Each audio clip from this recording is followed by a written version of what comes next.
رب کارخونه‌ای یا رب خونگی. پیشنهاد من به شما اینه که از رب کارخونه‌ای استفاده کنید. اونم به 3 دلیل. دلیل اولش اینه که رب کارخونه‌ای در دمای استانداردی پختش انجام میشه و تمام مواد مغذیش حفظ میشه، ولی در مورد رب خانگی هیچ استانداردی وجود نداره و تمام مواد مغذیش متاسفانه از بین میره. مورد دوم، استفاده از مواد نگهدارنده.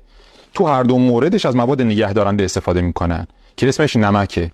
توی رب کارخونه‌ای میزانش 1.5%، ولی در رب خانگی از 8% تا 12% بر اساس آزمایش‌هایی که روش انجام شده. و نکته مهمش اینه که این میزان نمک بالا باعث فشار خون برای شما میشه. و گزینه سوم که به نظر من مهمترین عاملشه، قرنطینه. تو رب‌های کارخونه‌ای به مدت 1 هفته کنسروها رو قرنطینه میکنن که لحاظ دربندی و کپک مشکلی وجود نداشته باشه، ولی در مورد رب‌های خونگی همچین گزینه‌ای وجود نداره و اگر خدایی نکرده کپک اتفاق بیفته از روش برمی‌دارن و ولی اون کپک‌ها کل این رب رو آلوده کردن. پس خیلی حواستون رو جمع بکنید در مورد انتخاب ربتون.